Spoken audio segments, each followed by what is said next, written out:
니파이전서 16장 지난주 앞에 결혼 부분까지 공부했는데 오늘은 그 뒷부분 또 공부할게요. 우선 그 뒷부분부터 보기 위해서 니파이전서 16장을 잠시 보고 넘어갑니다. 니파이전서 16장을 보십시오. 지난주에 8절까지 공부했죠? 8절까지 공부했는데 오늘은 9절부터 나갑니다. 자, 칠판 보세요. 이 칠판을 보시게 되면 리아이의 광야 여행 추정 경로입니다. 여기 사해예요.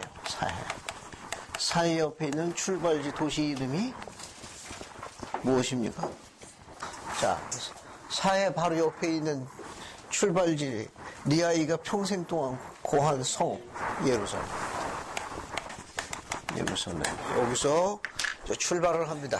출발을 해가지고 홍해변만 가까운 데 와서 첫 번째 캠프를 쳤죠. 그 캠프 이름을 몰몬경에서 뭐라고 불린다?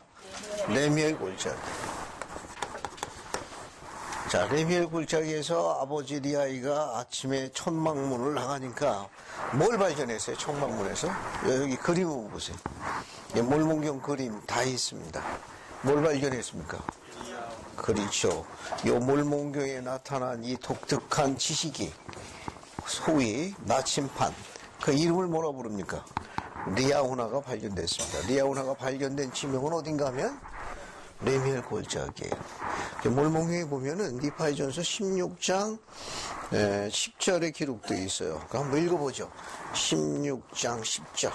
또 이렇게 되었나니 나의 부친이 아침에 일어나 장막문으로 나아갔을 때 놀랍게도 땅 위에 정교한 솜씨로 만들어진 한 둥근 공이 있음을 보셨나니 그것은 순 노수로 된 것이더라. 또 공 안에는 지침 2개가 있었으며 그 하나가 우리가 광야로 들어가야 할 길을 가리키더라. 감사합니다.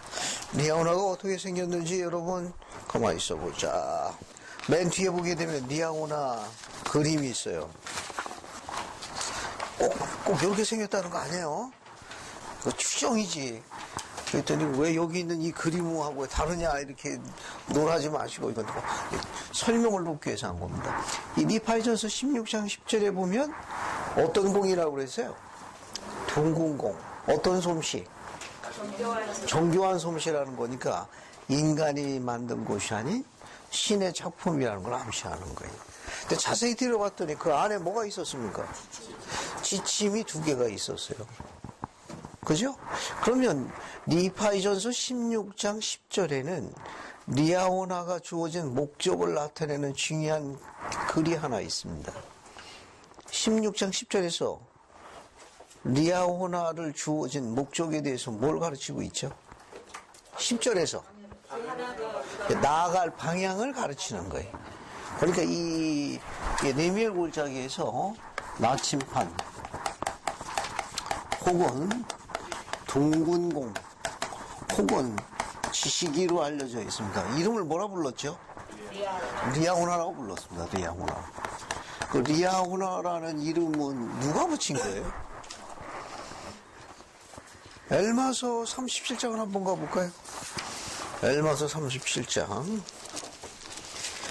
거기 보면 엘마가 또 가르친 내용이 있죠. 엘마서 37장 38, 39 두 조를 같이 한번 읽어볼게요. 그죠? 저기 엘마서 37, 38, 39를 읽어봅시다. 그리고 이제 내 아들아, 우리 조상들이 곧 지식이라 칭한 것, 즉 우리 조상들이 그것을 리아오나라 하였나니 이는 해석한즉 나침반이요 주께서 예비하셨던 것이라. 그에 관하여 내가 얼마간 말할 것이 있느니라. 보라, 그처럼 신묘한 솜씨로 만들 수 있는 사람은 아무도 없느니라. 또 보라, 그것은 우리 조상들에게 그들이 광야에서 여행할 진로를 보여주기 위해 예비되었더라. 감사합니다. 거기 38절에는 그 나침판을 리아오나라고 부른 건 누가 그렇게 불렀다는 겁니까? 조상들이니까 결국 구체적으로 이야기하면 누구예요? 리아오나를 맨 처음 발견한 사람. 리아이가 그렇게 이름을 붙였을 것으로 추정하고 있다는 거. 그리고 이 리아오나가 주던 중요한 목적이 뭐냐? 여기 니파이전서 16장 10절에 보면 나아갈 뭘 가르쳤습니까? 방향입니다. 나아갈 방향을 가르쳤어요. 그리고 그 이 둥공공 안에 보게 되면은 지식이라 한 것은 지침이 몇 개가 있었습니까? 2개가 있어요. 그죠? 그럼 다시 앞에 니파이전서 16장으로 갑니다. 다시 니파이전서 16장 10절 봐요. 공 안에 지침이 몇 개가 있어? 2개가 있는데 이 나갈 방향은 2개 중에 어떤 게 가르쳤어요? 거기 보면 그죠? 지침이 2개가 있는데 지침 2개 중에 하나가 나아갈 방향을 가르친 겁니다. 그래, 니아우나가 주어진 목적이 뭐냐? 나아갈 방향을 가르치는 겁니다. 그런데 또 다른 목적은 없었나요? 이 니아우나, 지침 2개 중에 하나가 나아갈 방향을 가르치는 거, 그 목적 하나만 있었습니까? 또 다른 건 없었나요?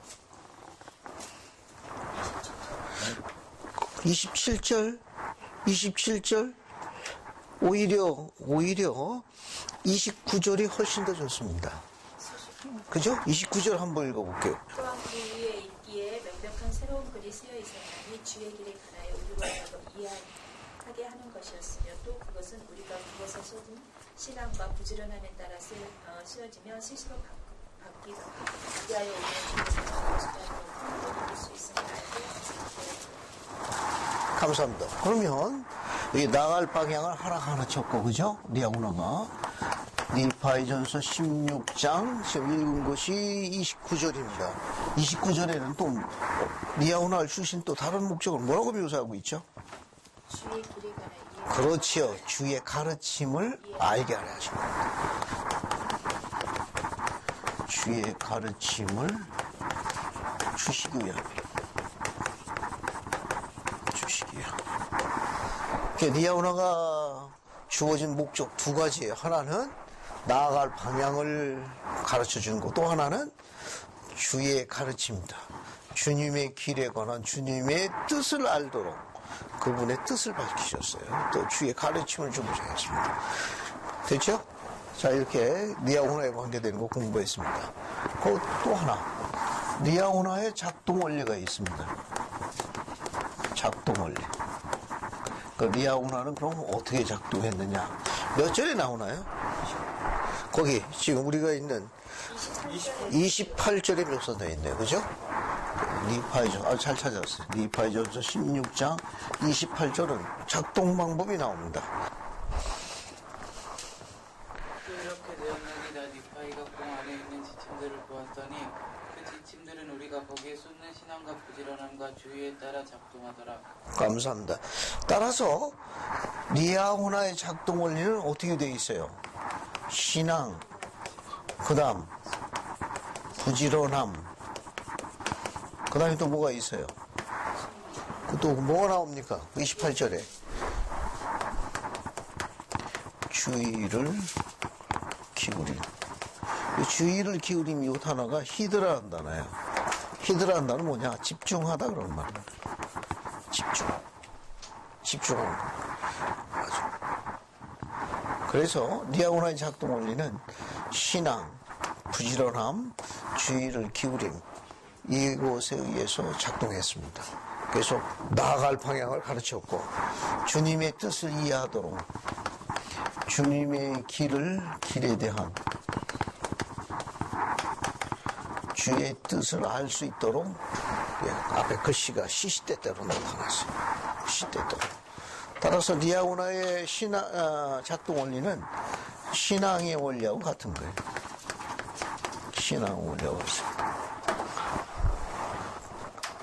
자, 그래서 흥미있는 건 뭐냐 하면은 니아우나를 집중해서 신앙을 행사하고 계명을 부지런히 지키게 되면 그 지침 2개 중에 반을 하나가 나갈 방향을 가르쳤죠.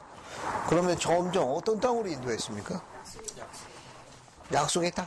우선 여기 광야에서 어떤 땅으로 인도했습니까? 이렇게 니아우나를 집중하고 신앙을 행사하고 계명을 부착시켜서 이렇게 생활하게 되면 바늘 중에 한 바늘이 방향을 가르쳤는데 그 방향대로 나가게 되면 점점 어떤 땅으로 인도했어요?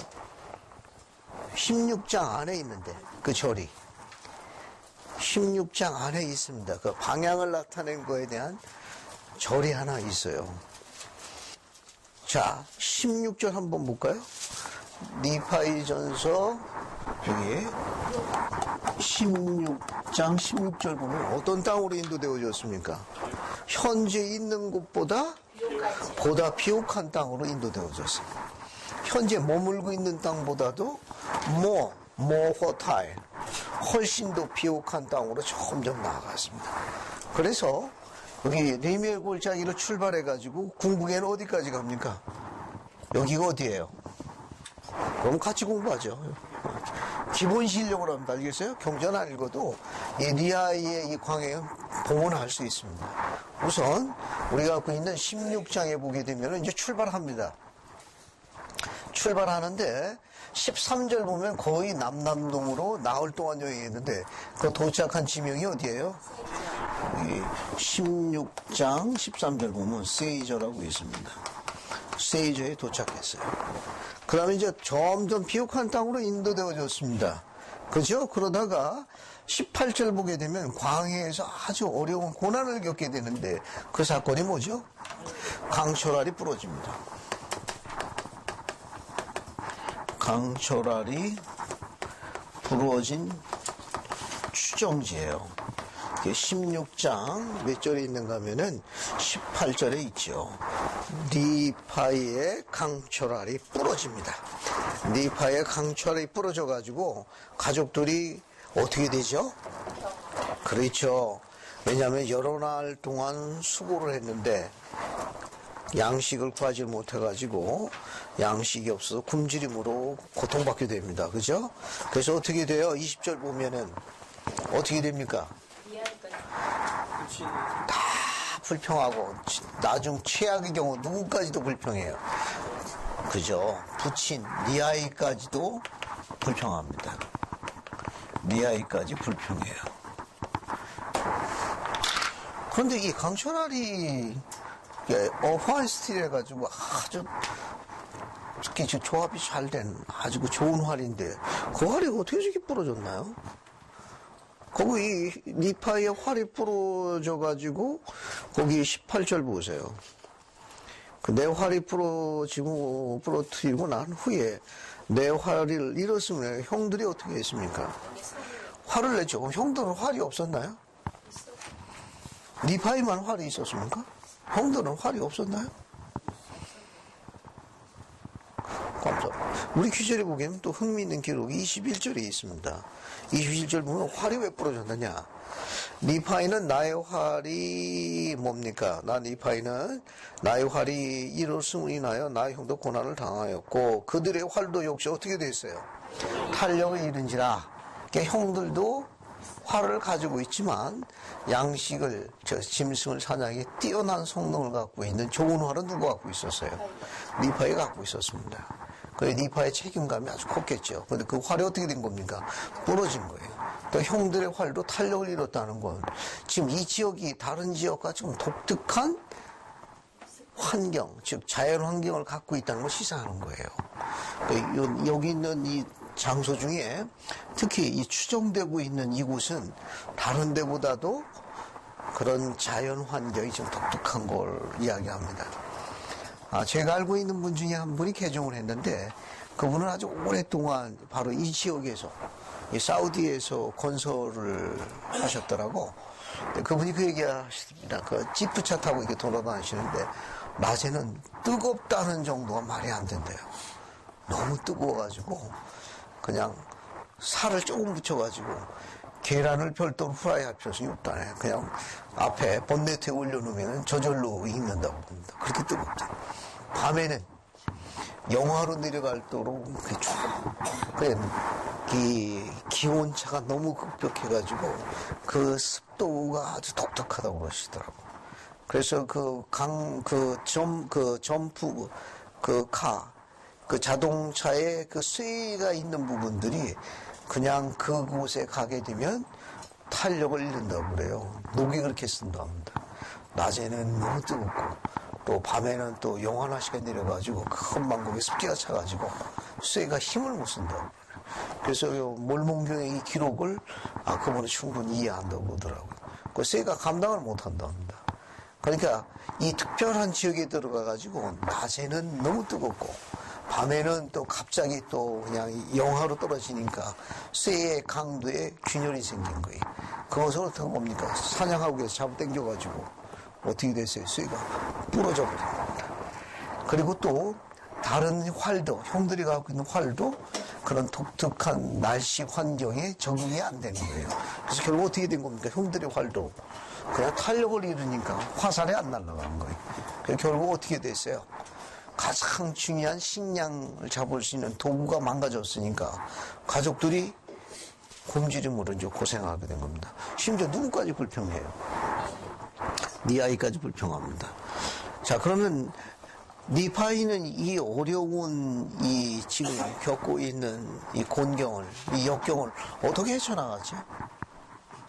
자연에서 주님이 만드신 그 자연에서 감사합니다. 우리는 여기 주목할 게 하나 있죠. 지금까지 광야의 여행을 지금 어디까지? 자, 예루살렘에서 레미엘 골짜기에서 세이지에서 어디까지 온 겁니까? 강철알이 부러진 그곳까지 왔죠? 그곳까지 오는 동안에 리아의 가족에서 노세판 때문에 누가 불평했어요? 레이멘과 르멜이 불평했죠. 그 다음에 아들들이 노세판 퍼러 갔다가 오랜 기간 동안 돌아오지 않자 누가 또 불평했습니까? 세라야가 불평했죠. 자, 그 다음에 이제 위대한 하나님의 종이요 선지자였던 니아이마저 며칠 동안 먹을 걸 안 준다고 지금 뭐하고 있는 겁니까? 불평했습니다. 이제 누구만 불평하면 완벽한 조화를 이루죠? 니파이만 남았습니다. 그죠? 니파이만 남았는데 니파이는 불평한 기록이 있나요? 우리가 갖고 있는 이 부분에서 주목할 점이 하나 있는데 어쩌면 니파이는 활에 대해서 화가 좀 나지 않았겠습니까? 그 화가 부러짐으로 인해 가지고 그 활이 부러짐으로 인해 가지고 직접적인 고통을 누가 겪는 거예요? 가족들이 굶주림을 겪어야 되지 않습니까? 어쩌면 아마 순간적으로 거기에 대해서 약간 화가 났을 가능성도 있습니다. 근데 활에 대해서 화를 내봤자 도움이 되나요? 그 부러진 활을 갖고 부들부들 떨면 화라고 싸워본들 뭐 도움이 됩니까? 아마 잠시 동안 그런 게 있을지 모르겠습니다. 하지만 니파이는 어떻게 됐어요? 오히려 그런 곤경을 어떻게 합니까? 해결하기 위해서 그거 어떤 시도를 하죠? 가족이 다 불평하지 않습니까? 지금 뭐 다 그 집단으로 이루어졌습니다. 거기에 누구까지, 감리역원, 아버지까지 좀 문제가 됐어요. 니파이는 그걸 어떻게 그 난국을 헤쳐나갑니까? 어떻게 지혜를 발휘하죠? 자연에 가서 활을 만들 수 있는 다른 도구를 찾아보잖아요. 참고로 더 중요한 게 하나 있습니다. 자, 여기 보시게 되면은 기록에 22절 맨 마지막 절 보세요. 거기 뭐라고 되어 있습니까? 나 니파이는 나의 형들에게 많은 말을 하였느니라. 계속해서 그들 어떻게 했습니까? 신앙을 행사할 것을 하나가 되어야 한다는 걸, 서로 도와야 된다는 걸 계속해서 아마 이야기했을 가능성이 굉장히 높습니다. 그죠? 굉장히 높습니다. 그래서 23절을 어떻게 했습니까? 니파이가 그 지형에서 살아남은, 그 지형에서 가장 잘 적응하고 있는 뭐예요? 거기서 나무를 가지고 뭘 만들었습니까? 활을 만들고 또 뭘 찾았어요? 고전 막대를 찾아가지고 뭘 만들었습니까? 화살을 만들었습니다. 그다음에 또 평소에 그가 갖고 있던 뭘 준비했습니까? 물매를 준비했습니다. 물매는 뭘 집어넣어야 사용할 수 있죠? 돌을 준비했습니다. 자, 이제 이것을 준비했어요. 주목하십시오. 이미 강철알은 부러졌습니다. 형들의 활들도 탄력을 잃었습니다. 재밌는 건 뭐냐면 그 아주 독특한 환경 속에서 자연에서 생존하고 있는 나무를 가지고 뭘 만들었어요. 그러니까 이 나무가 뭘 갖고 있다는 겁니까? 탄력을 갖고 있다는 걸 나타내는 거예요. 또 뭘 찾았습니까? 막대 중에 고준 막대를 찾아가지고 화살을 만들었어요. 그다음에 자신이 쓰던 물매에다가 이 돌이라는 건 그냥 흔한 거 아닙니까? 그 다음에 니파이가 어떻게 했어요? 누구한테 갔습니까? 아버지 리하에게 갔어요.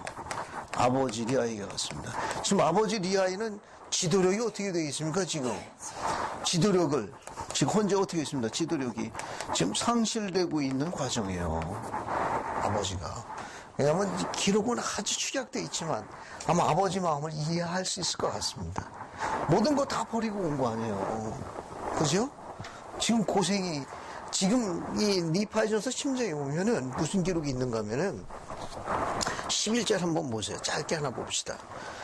이제 여기서 레미엘 골짜기에서 떠나라고 그러니까 뭘 준비했습니까? 11절에 우리는 광야로 가지고 들어갈 것 무엇이든지 모았고, 그 다음에 양식도 남은 거 모았고, 광야로 가지고 들어갈 모두 온갖 종류의 씨앗을 모았으니까, 그러니까 이 여정이 굉장히 힘들고 어려운 여정이 할 수 있습니다.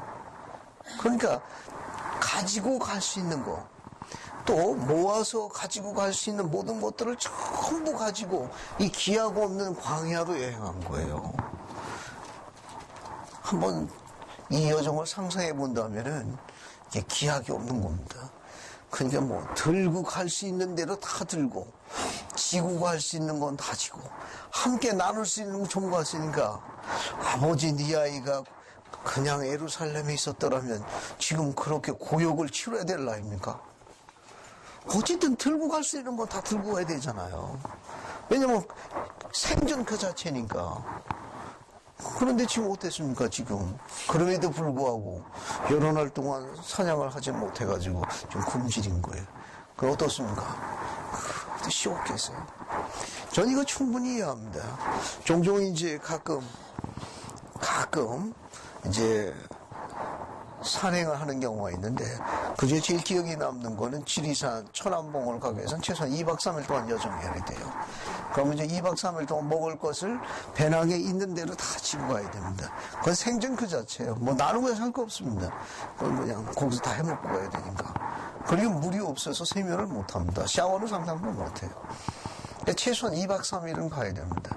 하루 보통 거기 산장까지 가기 위해서 이제 뭐 벽소련, 연하창 이렇게 장터목까지 초등학교 한 10몇 시간씩 걸어야 합니다. 가지고 갈 수 있는 거, 지고 갈 수 있는 건 다 가지고 가야 돼요. 그리고 뭐 세면이라든지 뭐 샤워 이런 상상도 못 합니다. 그러니까 이거 2박 3일에도 돌아올 적에는 전철 타면 옆에 아무도 안 앉아요. 노숙자 냄새 나가지고. 나 완전 찌들어가지고 뭐 면도고 뭐고 뭐 이런 거 생각할 시간도 없습니다. 낮에 그냥 땀이 흘러가 땀에 절거든요. 뭐 빨래를 상상도 못하니까 그 쩔은 옷을 입고 잠을 자는 겁니다. 또 그 옷을 입고 그 다음날 또 다시 또 산행을 타고. 그러니까 그게 한 이틀 정도 지나면 어때요? 향기가 납니다. 향기가. 우리끼리는 잘 몰라. 산장에서는 잘 모릅니다. 그런데 이제 전철 타면 어때요? 벌써 안색이 다르거든. 안색이. 그때 굉장히 송구스럽거든요. 그러면 아버지 네 아이는 더 했을 거예요. 또 감격은 아닙니까? 가족들의 안전과 생계를 책임지고 있는 그 부담감이 얼마나 힘들겠어요. 이게 충분히 그림이 다 보여집니다. 자, 그래서 아버지 리하이의 지도력이 지금 흔들리고 있는 상황에서 실질적인 리더는 누구예요? 니파입니다. 니파이가 활과 화살과 이 물매와 돌을 준비하고 난 다음에 어때요? 본인이 직접 주님께 나아가 기도하고 그분의 인도를 구할 수 있었죠. 왜 그렇게 하지 않았습니까?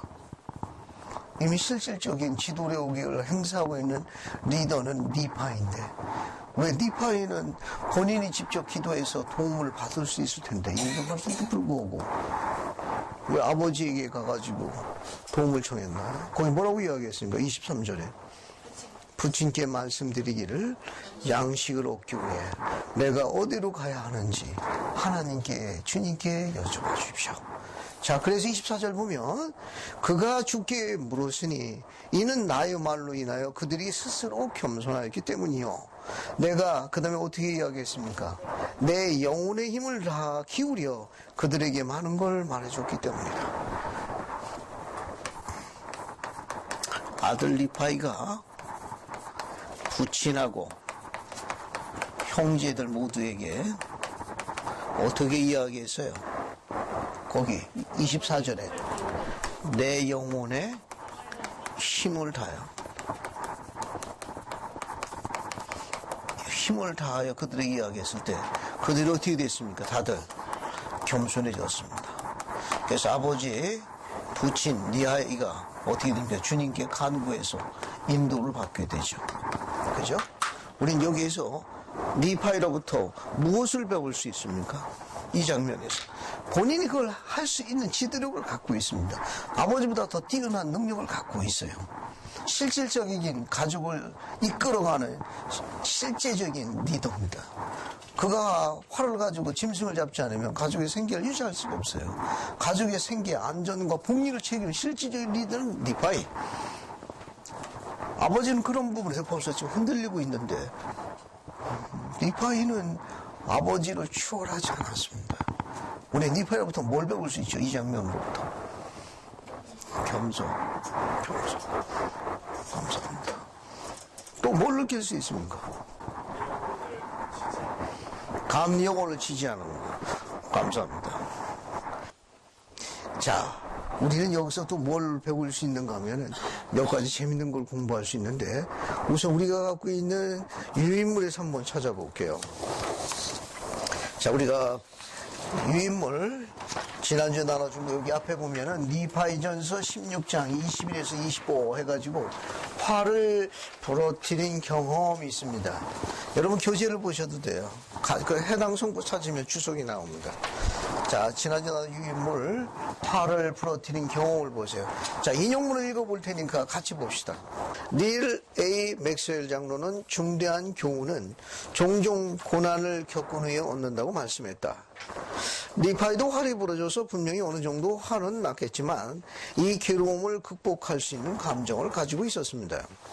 대가족이 먹은 음식을 구하고 있었을 뿐인데 왜 부러진 활과 또 싸워야 하겠습니까?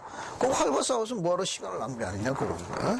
하지만 그 경험을 하면서 리파이는 가르침을 얻는 위대한 순간을 맞이합니다. 거기 중요한 기록이 하나 있어요. 여러분 그 해당되는 성구 18절 여백에다가 맨 끝에 거기 대가루로 묶어놓은 걸 한번 적어보세요. 가르침을 얻기 전에 종종 괴로움을 겪는 경우가 종종 있습니다.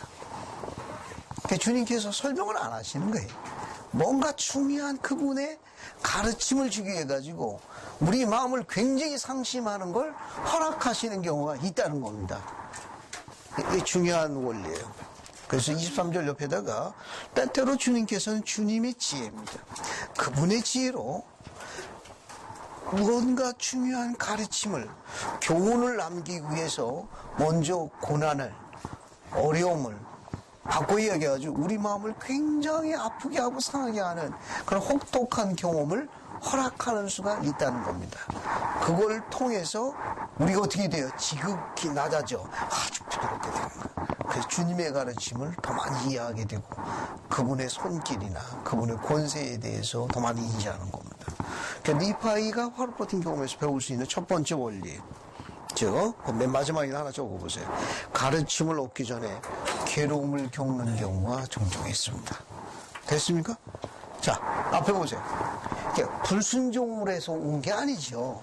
그러니까 리파이의 활이 부러진 거는 리파이가 불순종해가지고 주님께서 또 부러뜨린 건가요? 아니잖아요. 불순종으로 인한 고통이 아니라면 주님의 가르침과 밀접한 관련이 있다는 거예요.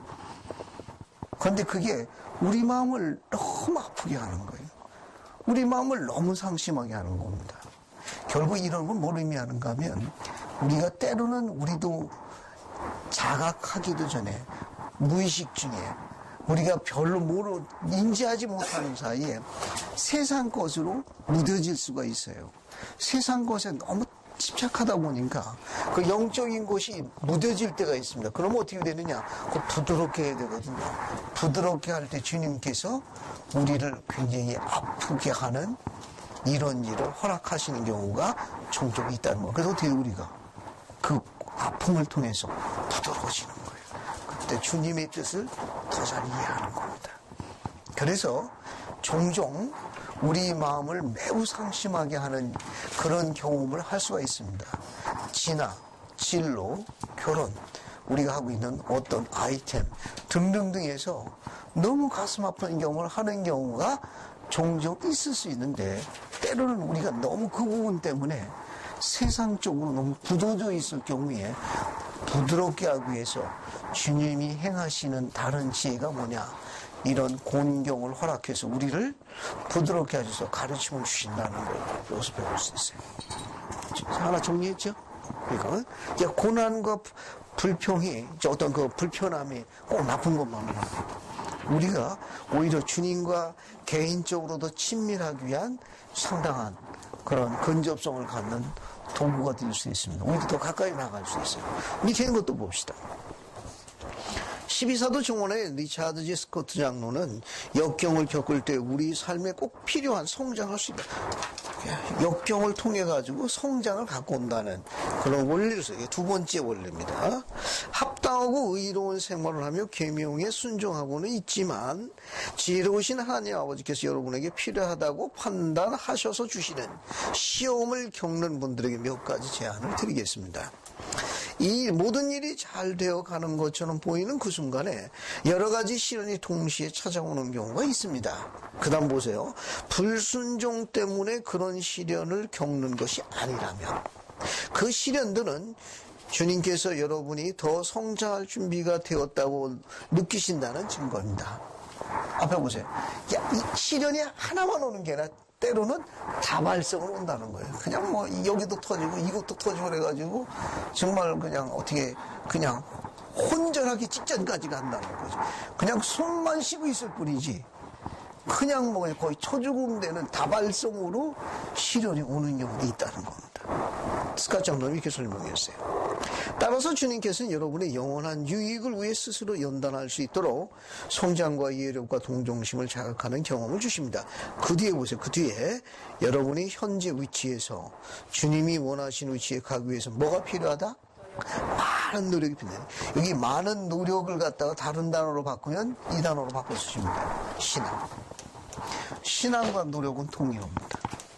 신앙과 노력은 동의어예요. 그래서 여러분이 현재 위치에서 주님이 원하신 위치에 가기 위해서 뭐가 필요한 겁니까? 많은 노력, 신앙이 필요한 거. 그 용어를 바꿔 쓸 수 있어요. 그러니까 현재 우리 위치에서 주님이 원하실 때는 우리가 노력해야 하고 정상까지 올라가는데 그 노력을 뭐라고 바꿔 쓰느냐? 신앙이라고 바꿔 쓰시면 돼요.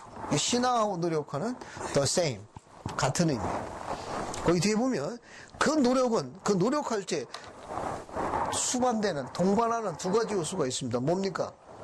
곤경과 고통을. 곤경이라는 건 불편한 걸 이야기해요. 편리하지 않은 거. 곤경과 고통을 수반합니다. 그러니까 현재 우리 위치에서 주님이 계신 위치까지 올라가려면 우리가 노력해야 돼요. 그런데 그 노력은 두 가지를 수반합니다. 고통도 수반하고 또 우리에게 곤경도 수반하게 두 개가 같이 가는 거예요. 그 과정제 성장한다는 거죠. 자, 이제 우리는 여기서 두 가지를 공부했습니다.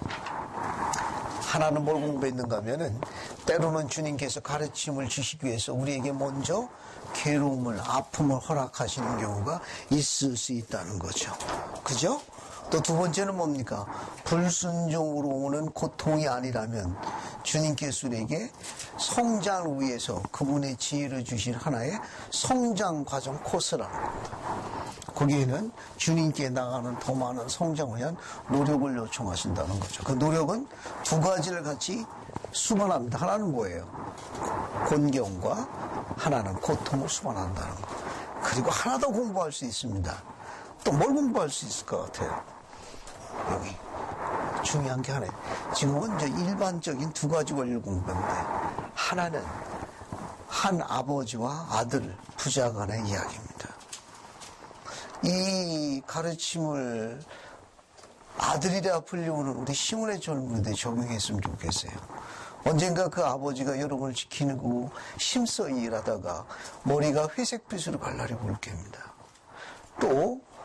또 세월이 가게 되면 판단력이나 분별력이나 생활을 유지하는 모든 경제력이 있어서 아들인 여러분들이 훨씬 더 뛰어난 경우, 훨씬 더 월등한 그런 지도력과 능력을 가질 시기가 올 거예요. 아비가 늙어서 그런 부분에 소외될 적에, 상실감을 가질 어려울 적에 그 아버지를 뭐라는 건가, 아들 리파이가 한 것처럼 존중해 달라는 거예요. 굉장히 아름다운 말입니다. 왜냐하면 아들 리파이는 부친이 완벽한 건 아니었어요. 하지만 부친이 갖고 있는 감리 여건으로서의 권능을 아직 소유하고 있었습니다. 아직은 집안의 족장이. 리파이는 자기가 대신할 수 있었으나 아버지가 가지고 있는 권능을 존중했습니다. 이 존중은 존경심을 낳습니다. 존경심은 경건을 가져와요. 경건은 거룩함을 낳습니다. 이 거룩함은 계시욕을 가져옵니다. 이것이 계시의 영을 받는 순서예요. 리파이가 뛰어납니다. 리파이의 날개가 아버지 날개보다 훨씬 크고 멀리 나는 날개지만 리파이는 그렇게 하지 않았어요. 리파이는 오히려 자기 날개를 접어 아버지 날개 밑에서 아버지 날개를 다시 세웠습니다. 다시 날 수 있도록. 그것을 우리가 뭐라고 그러는가 하면은 존중의 원리라고 그래요. 존중은 존경심을 갖고 옵니다. 존경심은 경건을 낳아요. 경건은 거룩한 상태로 업그레이드합니다. 이렇게 거룩한 상태가 되면 계시형을 흘러들어와요. 샘물처럼 흘러들어와요. 우리 개개인도 마찬가지. 이걸 가정 안에서 적용해 달라는 거예요. 완벽하지는 않은 아버지입니다. 때로는 이 생에 있어서 오늘날처럼 이런 어려운 시기에 있는 가장들이 없어요. 그죠? 안 오르는 게 딱 두 가지가 있다고 그러죠? 월급하고 애들 성적. 그죠? 그 힘든 시기에 있는 아버지를 아들이 존중하는 겁니다. 존중하게 되면 아버지에 대한 존경심이 점점 커지게 돼요. 아버지는 그 아들의 존중과 존경심을 통해 가지고 새 날개를 답니다. 처진 어깨가 다시 올라가는 거예요.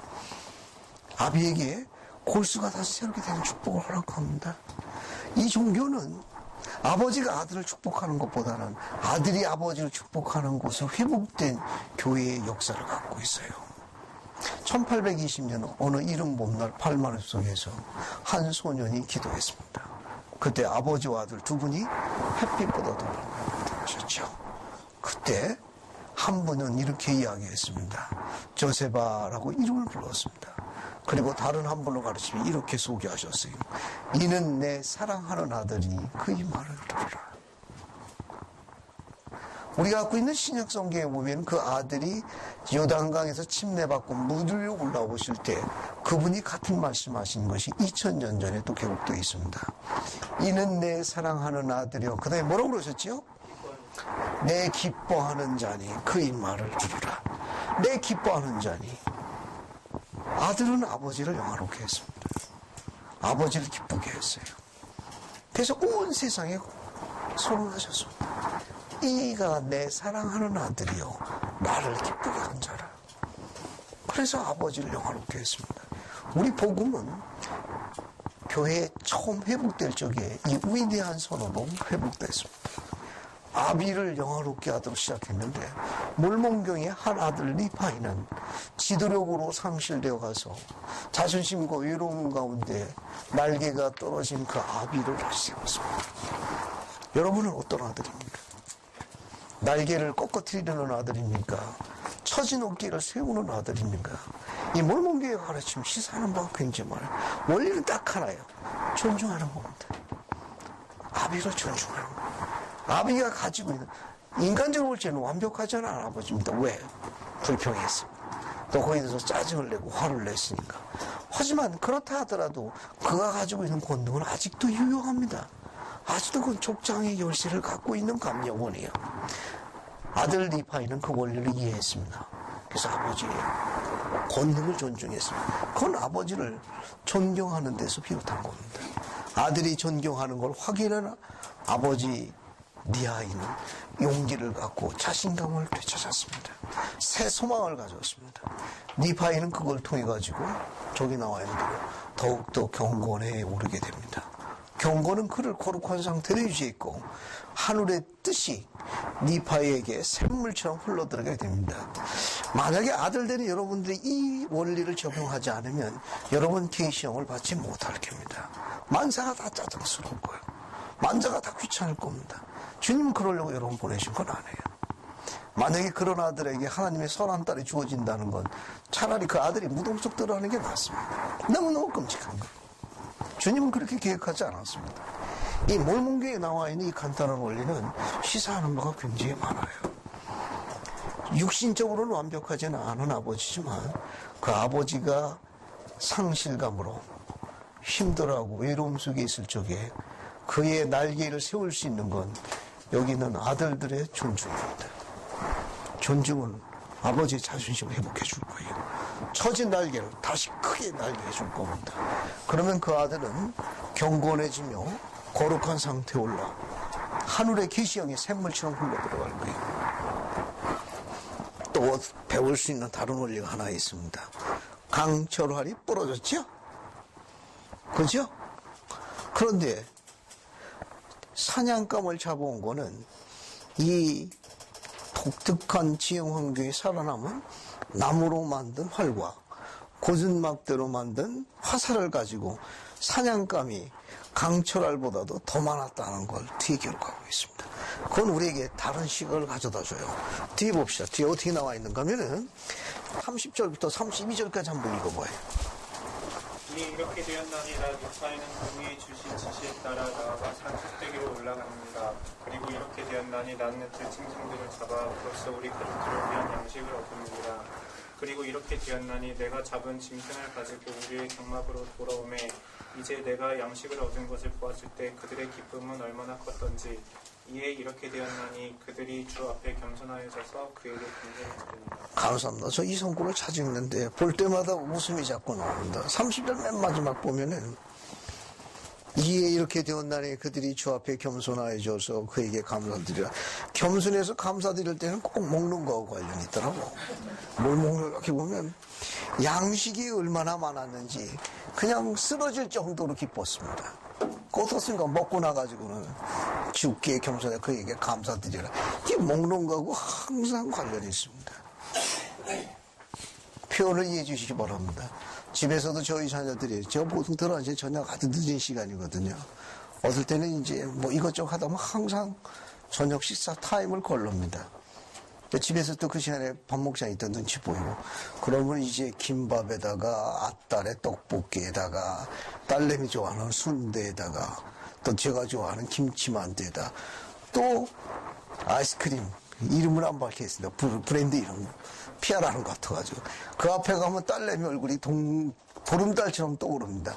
또 더 큰 달에 올라요. 제 아내 얼굴입니다. 사가지고 갔다가는 또 쉽지 않거든요. 그래도 내가 십자가에 달리는 게 낫지 하면서 들고 들어갑니다.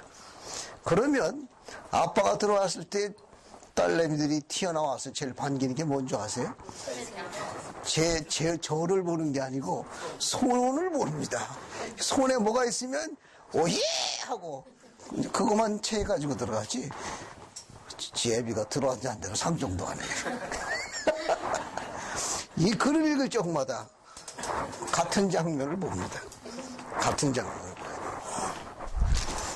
자, 하나 재밌는 얘기 하나 넘어갑니다.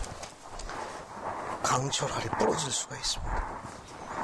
이것은 때로는 집안에 어려운 문제 중 하나가 요즘처럼 불황의 시기에 갑자기 일터를 잃을 수도 있습니다.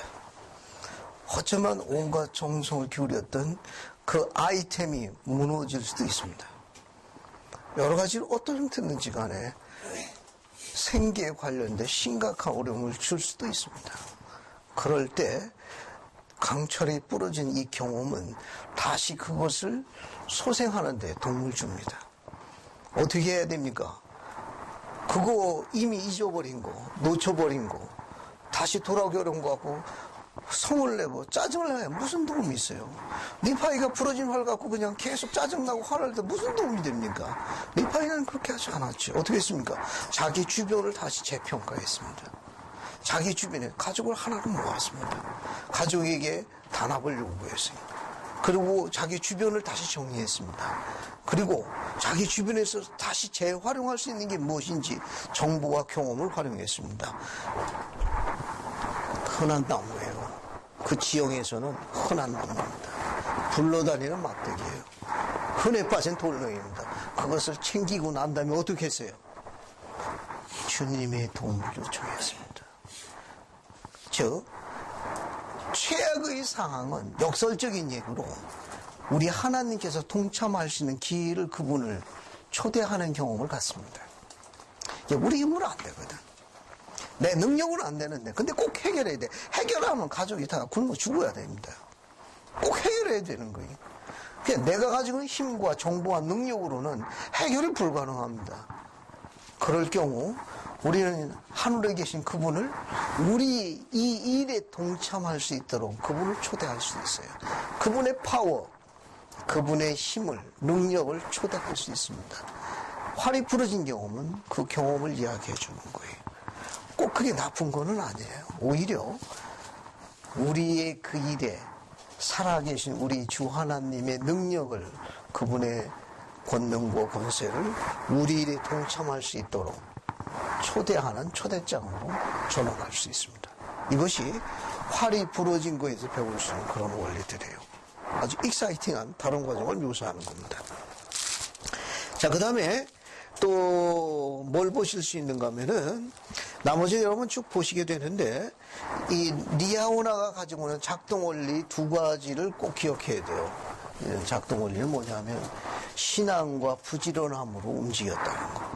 그러면 리아오나가 작동이 되는데 얼만큼씩 들여다봐야 했나요? 광야에서. 여기 보세요.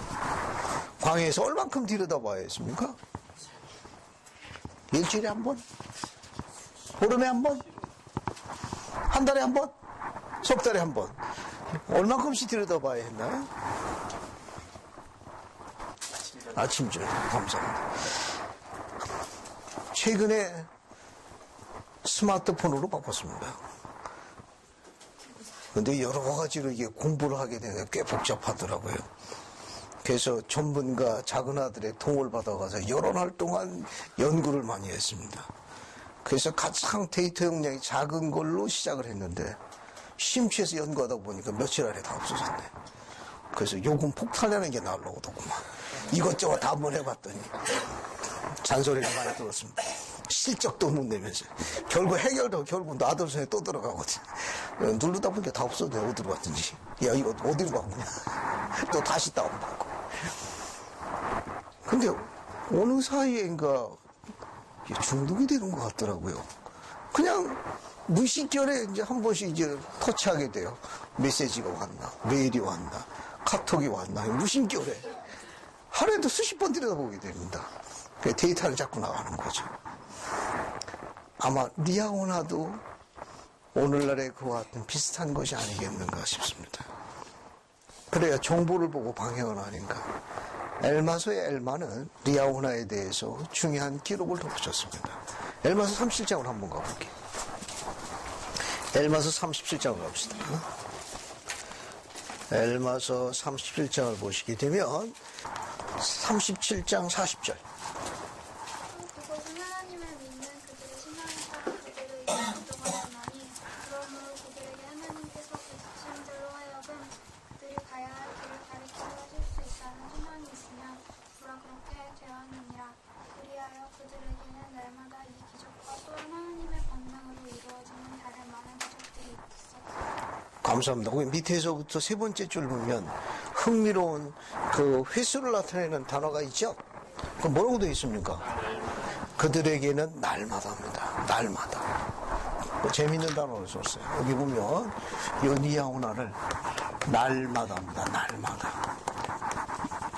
데이 바이 데이예요.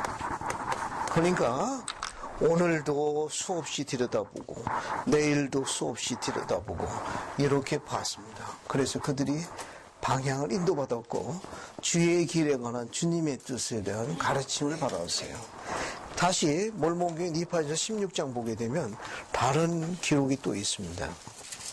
자, 니파전서 16장 어딜 보시는가 하면 29절 한번 보세요. 자, 니아오나가 주어진 또 다른 가르침 중에 하나는 주님의 가르침에 관한 기능인데 그 위에 읽기에 명백한 새로운 글이 쓰여져 있었나니 주의 길에 관해 우리로 하여금 이해하게 하는 것이었더라. 또 그것은 또 우리가 그것에 쏟는 신앙과 부지런함에 따라 쓰여지며 시시로 바뀌더라. 이래야 우리는 주께서 어떤 수단으로? 작은 수단으로 큰 일을 이루시게 하심을 알게 되었더라. 이 작은 수단을 통해 가지고 이 황량한 광야를 어떻게 했습니까? 점점 비옥한 땅으로 안전한 곳으로 나갔어요. 그래서 재밌는 건 뭐냐면은 이 강철이 부러진 곳에서 나아가지고 이스마엘이 죽은 장소들이 뭐죠? 이스마엘이 죽습니다. 네홈에서 또 다시 불평이 일어납니다. 거기서 거의 동쪽으로만 나가서 도착해서 과일과 들꿀이 풍성한 곳이 어디입니까? 풍요 땅, 바운티풀, 풍요 땅에 도착합니다. 여기는 과일이 풍성했고 들꿀이 있을 게 아니라 맑은 물이 풍성했습니다. 그리고 비옥한 땅이었어요. 뒤에는 절벽이 있어가지고 경치가 좋았습니다. 앞에는 끝없는 아주 저 푸른 바다가 있었고 갈매기 날려가지고 아주 그냥 밤하늘의 별들은 여기 지낼 만한 빛입니다. 그래서 지나는 세월에 있었던 모든 시련과 고난을 그냥 한눈에 다 풀었습니다. 과일이 그냥 들꿀이 여기 도착하게 돼요. 니아오나를 날마다 보게 되면 우리 여정도 아니에요. 광야에서 몇 년 있었죠? 8년입니다. 맨 나중에 도착했다고는 어때요? 이미 예루살렘을 출발할 때 주님께서는 바운티풀에다가 과일과 들과 모든 위로받기에 합당한 많은 것들, 약속된 땅으로 가기에 싣고 가기에 충분한 많은 비축 프로그램을 여기다가 정해두셨습니다. 이 광야 여정은 우리 젊은이들이 어때요? 여기서 시작하는 겁니다. 세미나리, 종교교원, 선교사업, 영원한 경 어디로 가는 겁니까? 이제 바운티풀에 이런 비축 프로그램을 위로하실 여정에 가는 거예요. 그러면 작은 수단으로 큰 일을 했다고 그러니까 니아오나와 같은 작은 수단, 우리에게 방향을 가르쳐주고 주님의 그런 길에 관한 뜻을 이해하도록 하는 작은 수단, 날마다 그 작은 수단을 통해서 점점 큰 일을 이루는 바운티풀까지 해서 약속의 땅으로 가는 그 작은 수단을 날마다 적용할 수 있는 거, 뭐 추천할 수 있는 거 있습니까? 영적인 거 뭐가 추천할 수 있습니까? 경전을 칠판에 있네요. 그죠? 뭡니까? 매일 경전입니다. 니아오나와 같은 겁니다. 또 뭐가 있겠습니까? 그런 작은 수단. 기도. 개인 기도, 아침, 저녁 두 번. 그거 쉬운 거 아닙니다. 그래도 매일 해야 됩니다. 경전 매일 읽고. 이거 아주 작은 수단이지만, 우리를 과일과 들꿀이 풍성한 곳에 인도하는 거예요. 자, 그 다음에 이제 어딜 보시는가 하면 쭉 넘어가셔가지고, 이제 34절 보세요. 16장 34절 보면은, 이제 이렇게 되었나니 이스마엘이 죽어 어디에 묻혔더라? 네홈에 묻힙니다. 그래서 불평이 일어나가지고 37절 보게 되면은 네히멘이 아버지와 동생을 죽이겠다고 또 발언하는 장면이 묘사되어 있습니다. 그래서 주님으로부터 다시 또 질책을 받는 장면이 39절에 있어요. 그러고 난 다음에 이제 바운티풀로 갑니다. 그래서 17장 5절 보세요. 거기 보면 우리는 과실과 들꿀이 풍성한 풍요하는 땅에 도착했더라. 그죠? 6절 보세요. 우리는 바닷가에 우리 장막을 쳤으니 우리는 참으로 다 기록을 할 수 없을 만큼 많은 고난과 어려움을 겪었음에도 불구하고 바닷가에 이런 심히 기뻐하였더니 왜 기뻐했어요? 그곳에 과일이 많았더라. 집에 과일이 많으면 어때요? 심히 기뻐하죠. 그죠? 집에 가서 한번 확인해봐요. 우리가 심히 기뻐할 이유가 있는가.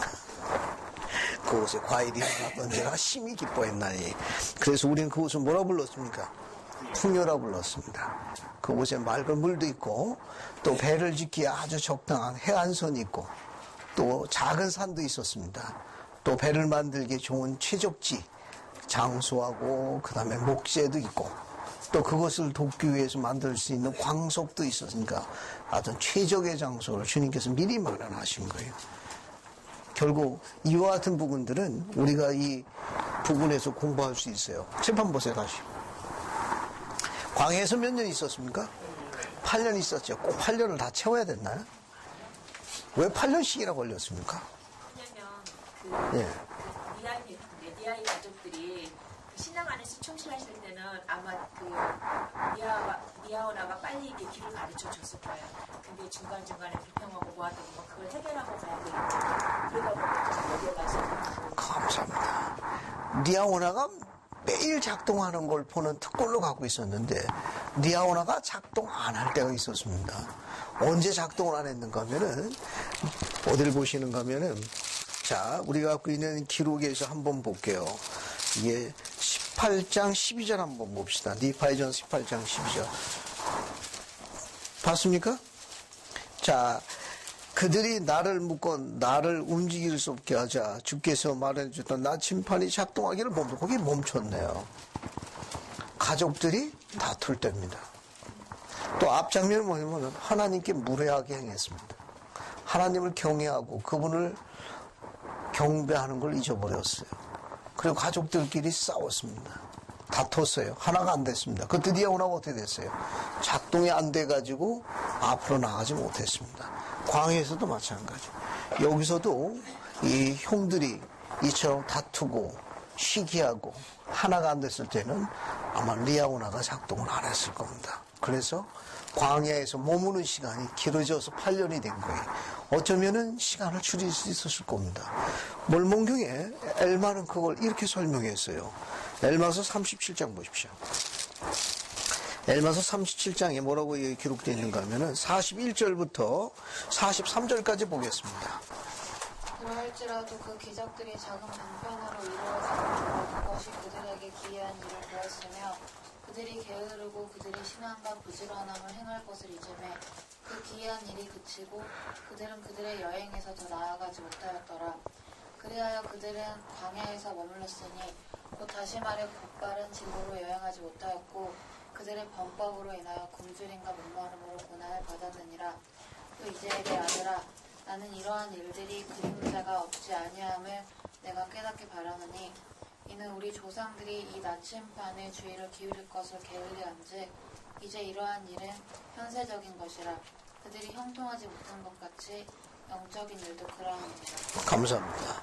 그들이 날마다 리아오나에 집중하는 이 일에 현세적으로 지금 광야에서 직접 갖고 있으니까 그것을 매일 그들이 행사하지 않을 적에 그 영적인 일의 게을름으로 인해 가지고 현세적인 일에서도 발전하지 못했습니다.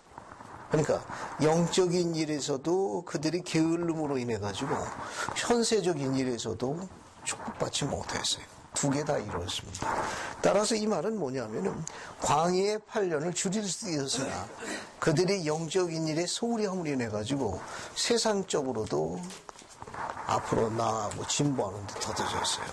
이 독특한 거에 대해서 주목하시기 바랍니다. 때로는 우리 젊은이들이 선교사 나가는 그 기간이 인생에서 후퇴하는 것처럼 보지만 주님은 그것을 몇 배로 빨리 성취할 수 있는 성장 속도를 축복하실 수 있습니다. 오히려 고집 피워서 머물러 있는 시간을 몇 배로 더 현세전 시간을 더 늦추게 되는 경우도 왕왕 있습니다. 몰몬경의 기록은 같이 적용할 수 있어요. 그래서 리아오나에 대한 여러분 그 세 번째 장 지난주에 뭐 여기 지도가 있는데 그 지도 밑에 있는 거 한번 보세요. 이 리아오나는 누가 붙였느냐? 아버지가 리아이가 붙인 거예요. 지난주 나라지 유인물입니다. 여기 광야여행 추정로가 있고 그 밑에 설명문 하나 보세요. 거기 보시면은 리아이가 그의 천막 밖에서 발견한 공 혹은 나침판에 붙인 이름이었다. 그래서 이건 리하이가 붙인 겁니다. 이 말은 히브리어와 애굽어의 조화로 알려져 있어요. 그래서 앞에 엘은 투, 즉 누구누구에게 방향을 설정하는 히브리어 전치사로 알려져 있습니다. 그 다음에 IAH는 지호보, 하나님, 즉 여호와를 나타내는 히브리어 약어용 부유로 알려졌어요. 여기에다가 애굽어가 조합됐습니다. 그래서 ON은 태양의 도시, 해의 도시를 나타내는 히브리어의 애굽어 단어를 조합했어요. 뒤에 마지막 전미사도 역시 애굽어 형태로 조합했습니다. 아버지 리하이는 히브리어와 애굽어에 능통했습니다. 이 두 단어를 적절히 조화해서 리하오라라는 아주 영감받은 아름다운 이름을 줬는데 그 뜻을 보세요. To God is light. 즉 하나님에게 있는 빛. Of God is light. 즉 하나님의 빛. 해석하면 리하오라는 뜻은 하나님은 태양과 같이 빛을 우리에게 주신다는 아주 아름다운 뜻을 갖고 있습니다. 리하오라는 뜻은 하나님은 우리에게 해 같은 태양과 같은 빛을 우리에게 주셔서 우리를 밝게 인도하신다. 바르게 인도하신다. 그런 뜻을 갖고 있습니다. 아름다운 뜻이거든요. 자, 그 다음에 이제 어딜 보시는가 하면은 이제 여기서 여기 이제 바운티풀에 도착하면서 이제 이 여정을 정리합니다. 이제 배를 만들기 사건이 나오는데 그 앞 사건 한번 보죠. 17장 1절부터 4절까지 먼저 볼게요. 그 다음에 뒤로 넘어갑니다. 이제 그 다음에 이제 배 만드는 장면이 있어요. 한번 보세요. 17장. 이제 광해 8년을 이제 요약합니다. 거기 보면 이렇게 되었나니 우리는 광해에서 여행을 계속하였으며 그때부터 거의 동쪽으로 여기 네움에서 거의 동쪽으로 나아갔습니다. 우리는 광해에서 많은 교란을 헤치며 여행에 나아갔으며 우리의 여자들은 광해에서 아이들을 낳았더라. 고생이 얼마나 심했겠어요. 가지고 갈 수 있는 거, 지고 갈 수 있는 거, 먹을 수 있는 걸 다 가지고 가고도 여인들이 몸이 무거웠고 광해에서 해산했습니다. 그러니 이 일은 상상을 초월하는 그냥 엄청나게 힘들고 어려운 여정이었어요. 그런데 또 우리에게 임한 주의 복이 얼마나 컸든지 우리는 광야에서 날고기만 먹고 사는 동안에도 우리 여자들은 그 아이들에게 젖을 넉넉히 빨렸습니다. 젖을 넉넉히 빨리려면 뭐 먹어야 돼요? 날고기 먹어야 되냐, 그죠? 경전에 보니까 나중에 젖 안 나오면은 날고기 먹어야 돼요, 그죠? 뒤에 보면 참으로 남자들처럼 어떻게 했습니까? 강권했어요. 그래야 그들은 불평 없이 여행을 감당했더라. 이 날고기는 어떤 고기입니까? 이 날고기가? 아니, 이 날고기 먹었다고 돼 있는데 어떻게 생긴 고기예요, 날고기가? 그러니까 불로 이렇게 요리하지 않는 이 고기가 날라다니는 건 아니죠. 이 고기에 대해서 뒤에 어떻게? 12절로 갑시다. 12절. 박 교수님 12절 좀 한번 읽어봐요. 이는 주께서 우리가 광야를 여행하는 동안 우리가 불을 많이 만드는 것을 이제까지 용납하지 아니하셨음이니 이는 그가 이르시기를 너희가 음식을 요리하지 않도록 내가 너희의 음식을 달게 하리라. 감사합니다. 왜 불을 많이 만들지 못하겠죠? 요리할 때 불이 필요한데 왜 불을 사용하는 거 자제하도록 요청했습니까? 위험해서 그렇죠. 여기는 강도와 마적대들이 들끓는 험악한 지역이었습니다. 광해에서 불빛은 뭡니까? 자신들의 위치를 나타내는 그런 역할이기 때문에 불을 안 피우게 하신 거예요.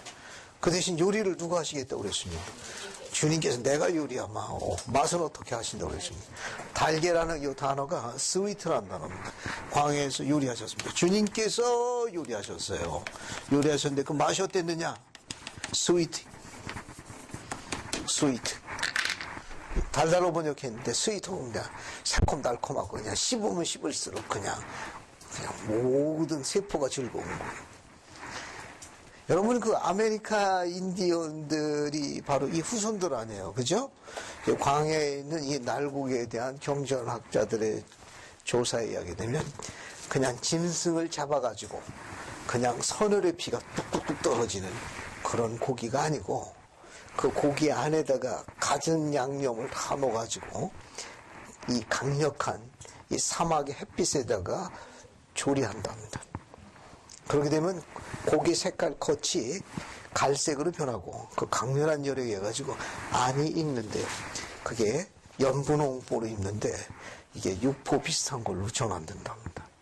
그래서 그것이 아주 오랫동안 보관해도 썩지도 않고 그게 방부제 기능도 있는 데다가 그 안에 있는 건 연분홍빈으로 조리가 돼가지고 씹으면 씹을수록 아주 기가 막힌 새콤달콤이라는 게 된다네요. 바로 그런 고기를 이야기하는 것이지 서늘의 피가 툭툭 떨어져서 이렇게 먹는 고기를 이야기하는 게 아니다 그럽니다. 됐죠? 그렇게 이해하시면 되겠습니다. 경전학자의 조사에 얘기 되면 이 날고기는 그런 고기를 의미하는 건 아니다. 그렇게 설명하고 있습니다. 무척 영양가도 높고 또 휴대하기가 좋았으며 맛도 아주 좋았다고 그래요. 그래서 주님이 자연의 그런 빛을 통해 가지고 태양을 통해 가지고 이 사막에서 견딜 수 있는 영양분을 제공한 것으로 알려져 있습니다. 자, 이제 뒷부분 넘어가기 전에 이제 배를 만들어 가지고 약속된 땅, 약속의 땅으로 나아갑니다. 이 8년 동안 여자들이 어땠습니까? 단지 한 부분에 남자들이야 뭐 당연히 이걸 수행하지만 여자들이 어때요? 몸이 무거웠고 또 아이들을 출산하고 또 애들을 또 키워야 되고 또 어떻습니까? 이 광야에서 이걸 통해 가지고 어땠습니까? 남자처럼 간 거네요. 이 여정이 불평했나요? 불평하지 않았죠. 그러면 우리는 광야에서 8년을 통해 가지고 새로운 땅, 신천지라는 약속된 땅에 새로운 건설, 정복자로서 그들의 모든 유전인자를 영적으로나 육적으로다가 유전인자를 축복했다는 걸 알 수 있습니다. 여러분 평소에 걷는 길하고 해변가 가가지고 그 뭡니까? 해변가 거기 걷는 거하고 어떻습니까? 그거 쉽지 않습니다. 굉장히 힘이 많이 들어가잖아요. 그죠? 그래서 하드 트레이닝 할 적에 모래주머니에 달고 띠두고 하세요. 8년 동안 했으니까 이분들이 어때요? 중요한 겁니다. 주님께서 그들의 세포를 축복하셨습니다. 우리가 갖고 있는 이 세포도 기억이라는 인자를 갖고 있다고 그래요. 집중해서 긴장하게 되면 세포도 놀라가지고 딴 생각할 생각을 못 간답니다. 정신을 바짝 차리고 집중하게 되면 이 세포도 그런 인자들이 팍팍팍팍 세포 분열을 일으키고 게으르고 태만하게 되면 세포도 한답니다. 물고 늘어진다네. 마냥 쳐질 거예요. 전부 여러분에게 달렸습니다. 여러분 자신 안에 여러분 자신을 못 구해요. 가장 초라한 자신을 갖고 있는 사람이 되지 마십시오. 자신을 세울 수 있는 건 자기 외에는 아무도 구원을 못합니다. 세포를 바꿔요. 긴장하게 하십시오. 주님은 8년 동안 바꾼 거예요. 어느 누구도 대신하지 못합니다. 이 8년 동안 그 세포들이 긴장해가지고 그냥 아니 애를 낳아가지고 산후조리에 갈 생각 꿈에도 못 꿉니다.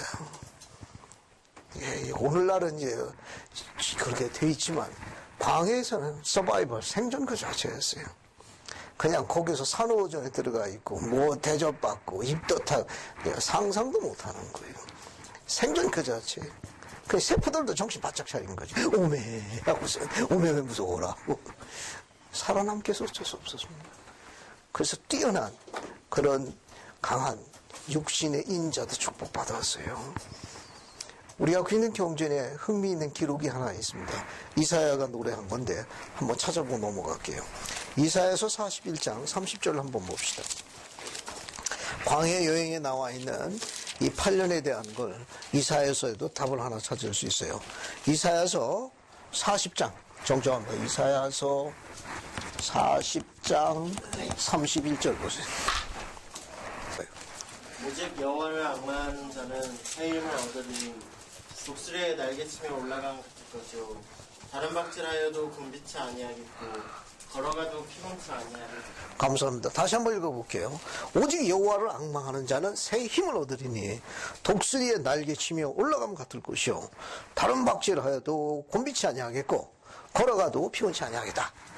예, 앙망한다는 건 온 마음과 정성을 내 주님을 섬기는 자를 이야기합니다. 그래서 그렇게 해서 그분께 돌아가야 돼. 방향을 바꿔야 돼. 터내야 돼. 주님께 돌아가야 합니다. 또 그분을 절대적으로 신뢰해야 돼. 의지해야 돼. 그리고 매일 정성과 부정에서 섬겨하고 그분의 가르침대로 생활해야 합니다. 그러면 뭘 줍니까? 여기 새 힘을 줬잖아요. 새 힘. 이 세임의 영문이 strengthen입니다. 강화된 거예요. 유전 인자가 강화된 거예요. 근육이 강화됐습니다. 영적인 감각이 강화됐어요. 어떻게 날랐습니까?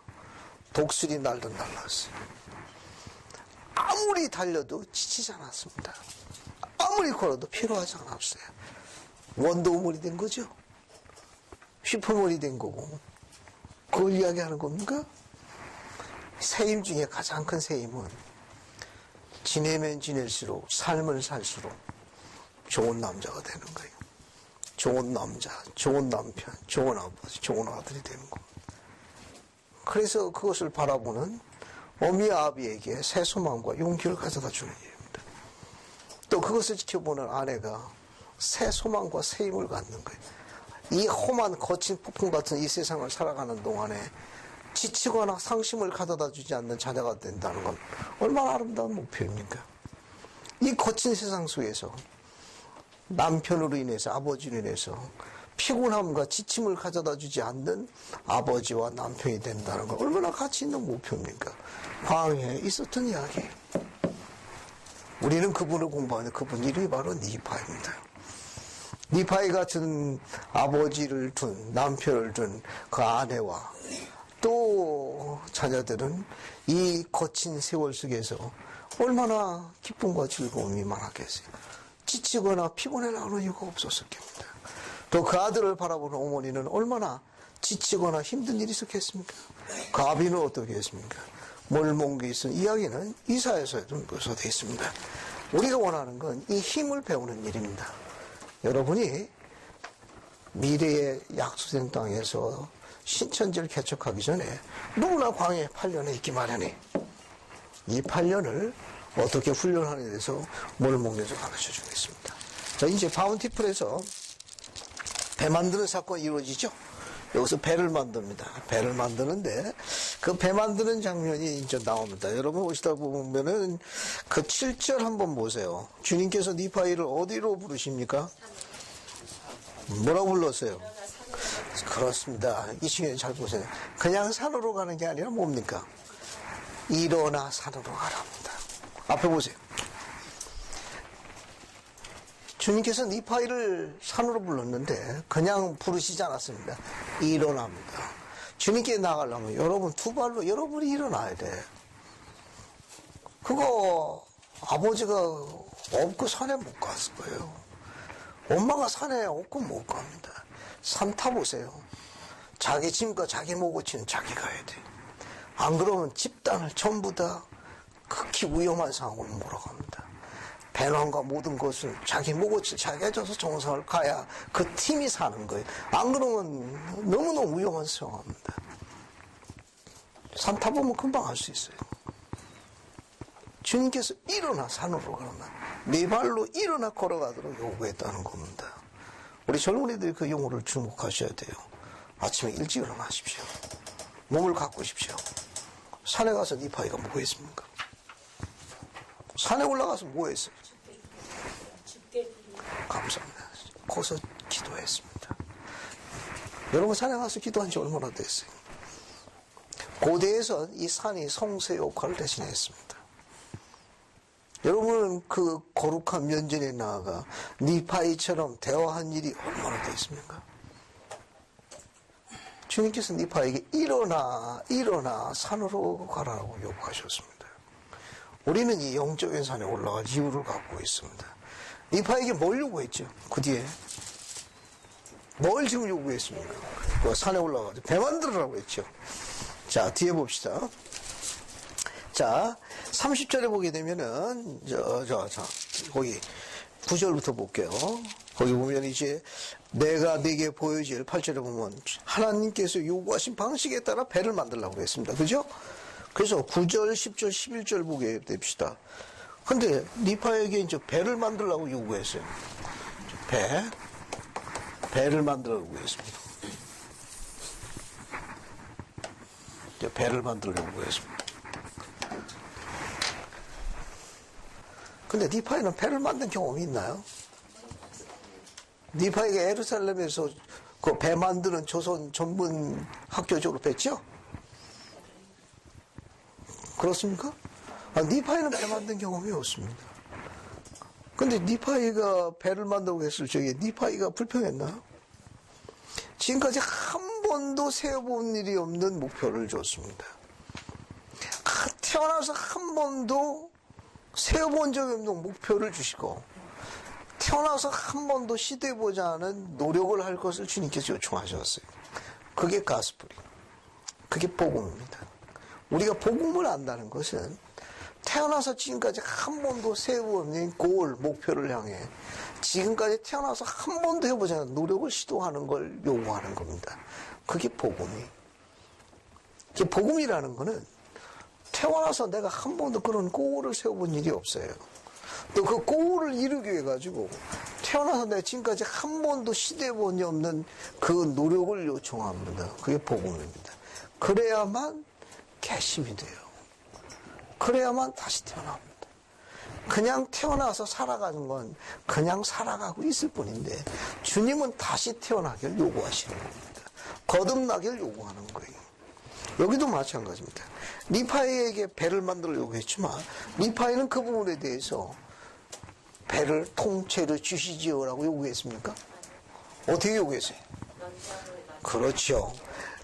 배를 만들기 위해 가지고 뭐가 필요했습니까? 연장인데 연장을 만들기 위해 뭐가 필요했어요? 광석이죠. 따라서 광석이 어디 있는지 가르쳐 달라고 했습니다. 우리가 여기서 배울 수 있는 건 뭘 배울 수 있죠? 인간이 할 수 있는 일은 하나님께서 관여하시지 않습니다. 인간이 할 수 없는 것을 주님께서 관여하시는 것이지 여러분이 스스로 할 수 있는 그 일을 대신해 주지는 않습니다. 여러분이 아무것도 안 하면 아무 일도 안 일어난다는 걸 가르치시는 거예요. 그러니까 여러분이 아무것도 안 하면 여러분 미래에 아무것도 안 생깁니다. 니파이가 가르치신 거예요. 혹 이렇게 생각할 수 있습니다. 그냥 배를 주시죠. 그냥 배를 주시죠. 리아오나 주신 것처럼 주시죠. 중요한 겁니다. 여러분 스스로 할 수 있는 것을 대신 행해 주지 않습니다. 왜 하필이면 배입니까? 뭐 구름을 타고 가게 할 수도 있고 뭐 다양한 교통수단이 있는데 왜 하필이면 배예요? 왜 배를 만들려고 요구하셨죠? 왜 그 많은 교통기관 중에 배입니까? 유자매님, 아니, 그 당시엔 비행기가 없었어요. 비행기 없었기 때문에. 그렇군. 그거밖에 없었어요. 그럼. 근데 2000년 전에 야레스 형제는 어떤 배를 만들었습니까? 비행기 없이 같은 거. 예? 고로 배인데 오늘날에 뭐가 같은 거예요? 잠수함 같은 겁니다. 인류 최초의 잠수함을 야레스 형제가 만들었어요. 돛도 없고 닷도 없었습니다. 문 딱 닫으면 아무것도 물찬 제비와 접시가 탔다고 그랬어요. 오직 주님의 입김으로만 날아갔습니다. 물속으로 뿅! 그죠? 인류 최초의 잠수함이에요. 타고 싶죠? 자, 왜 배를 만들려고 하는? 이 다른 거와 달리 이 배는 물에 뜨기 위해서는 제일 중요한 게 중심입니다. 여러분 저 혹시 보트 타보셨어요? 보트 탈 때 어떻습니까? 그 균형을 맞추기 위해서 맨 앞, 맨 끝에 균형을 잡죠. 그거 잘못 움직이면 어떻게 됩니까? 배가 뒤집혀요. 그 보트 쉽잖아요. 그거 노조 봤습니까? 앞으로 나간 것 같죠? 잘못하면 하루 종일 가운데서 가면서 호수 연가를 못 나와. 어찌 여기서 막 있다가 뱅뱅뱅뱅뱅 나오고 쉬운 거 아니야. 또 옮기자고 잘못했다가는 균형이 너무 뒤집히면서 이게 쉽지 않습니다. 이게 혼자 보트 타보시면 실감하게 돼요. 배에 제일 중요한 거는 밸런스, 균형입니다. 이 균형이 안 맞으면 배가 뒤집혀요. 근데 이 배의 중심은 누구죠? 니파에게 요구한 배의 중심은 누굽니까? 주 예수 그리스도 믿는 하나님 믿는 신앙의 배의 중심이었어요. 그 배가 그래서 약속했다고 넘어갑니다. 그 파도를, 그 바다를 가는 거예요. 그 배에 누가 탑니까? 그 배에 누가 타는 거예요? 사랑하는 우리 가족이 타는 거 아닙니까? 철없는 시절에 만났던 사랑하는 내 아내, 기쁨도 주었지만 원수 같은 인자였던 내 아들, 딸들, 그 배에 타는 거예요. 그 그 배의 안전과 복리를 책임지고 있어야 되니까 그 배의 제일 중요한 건 배의 중심입니다. 안 그러면 배가 뒤집히는 거예요. 이 배는 신앙의 배입니다. 영생의 배예요. 하나님을 믿는 신앙의 중심입니다. 그래야만 배가 보호받았습니다. 그래야 배가 뒤집히지 않고 약속의 땅으로 심차게 나아갔던 거예요. 주님은 중심에 대해서 알길 원하셨던 것 같습니다. 그래서 니파에게 배를 지을 때부터 이 신앙에 대해서 가르치는 게 전부 신앙으로 지은 배입니다. 왜냐하면 인간의 방법대로 안 지었거든요. 하나님께서 원하시는 방법대로 지었는데 배 지은 것이 어땠습니까? 결과적으로 나중에 심히 훌륭했습니다. 전문 조선 기술자가 지은 배보다도 심히 훌륭하여 그들이 크게 겸손해졌다고 나타나 있습니다. 이 몰몬교의 기록은 그런 부분에서 우리에게 시사하는 바가 굉장히 많아요. 이거는 하나님 중심의 배입니다. 중심.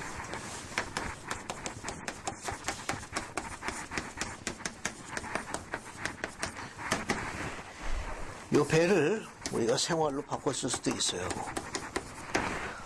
하나님의 중심의 배는 우리를 거센 폭풍과 파도로 헤쳐나가는데 생존하도록 도와줍니다. 안 그러면 빠져 죽을 거예요.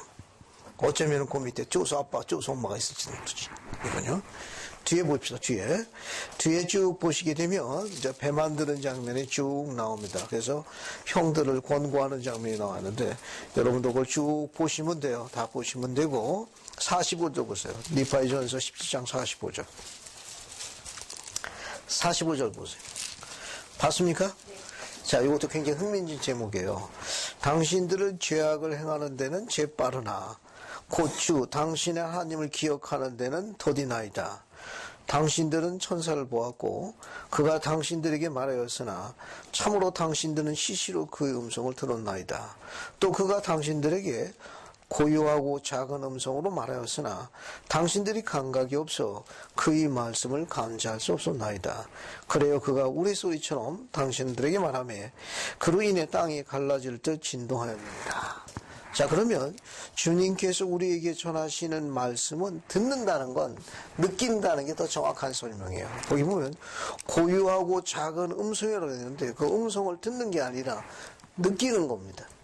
그래서 형들은 왜 그것을 그의 말씀을 감지할 수 없다. 이 감지하는 영문이 삘입니다. 삘. 느끼다라는 단어예요. F-E-L. 느끼는 겁니다. 느낄 수가 없었어요. 왜? 감정이 무뎠습니다.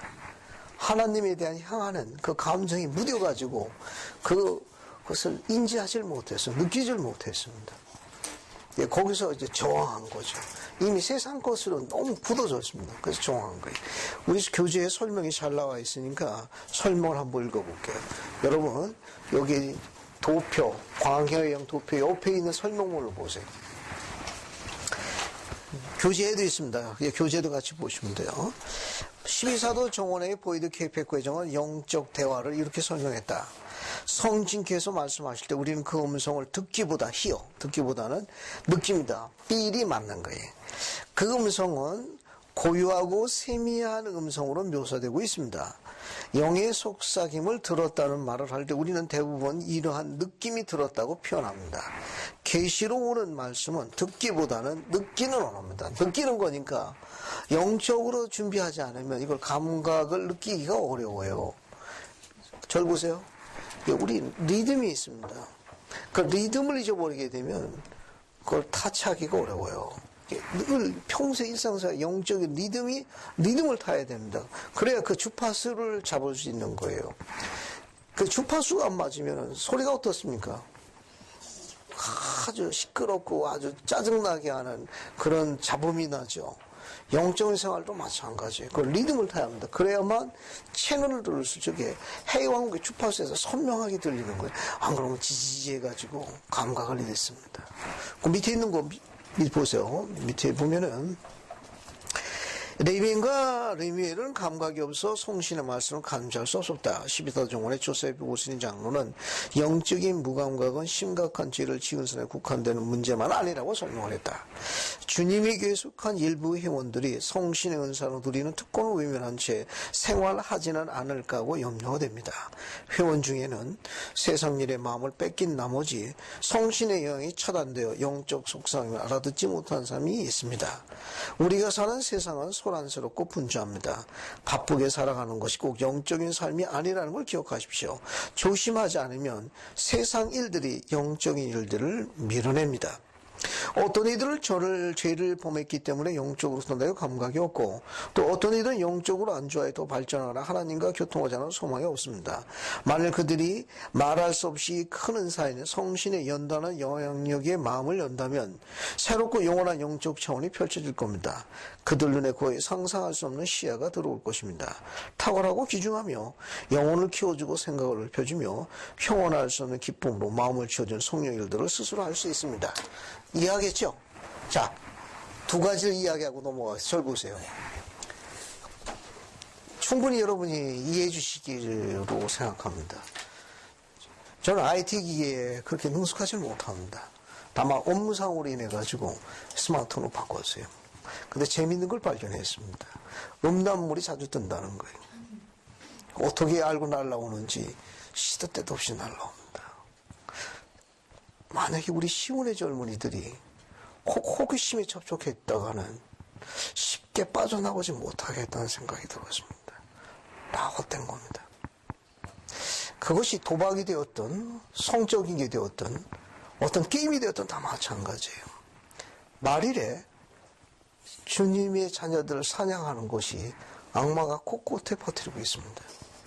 킴볼 회장님은 평소에 이렇게 가르쳤습니다. 자녀들 방에 개인용 컴퓨터를 두지 마십시오. 인터넷을 통해 가지고 여러분의 아들들의 생명을 사냥합니다. 아마 빠져들기 때문에 쉽게 나오기 어려울 거예요. 거기에는 온갖 천란함으로 나와 있는데 영혼을 사냥합니다. 영적인 감각이 묻어지고 그 영적인 감각에 강한 저항감을 갖게 할 거예요. 다시 이야기합니다. 이미 시작됐습니다. 잠언의 저자는 새 그물에 새가 걸리게 되면 그 그물을 빠져나오려고 노력하면 할수록 새 그물이 전부 들만와가지고 빠져나오기 어렵다고 그럽니다. 인터넷 중독은 그와 똑같습니다. 밤늦은 시간까지 머무르지 마십시오. 킴볼 회장님은 밤 11시 이후에 하는 인터넷은 결코 좋은 손님이 아니라고 경고하셨습니다.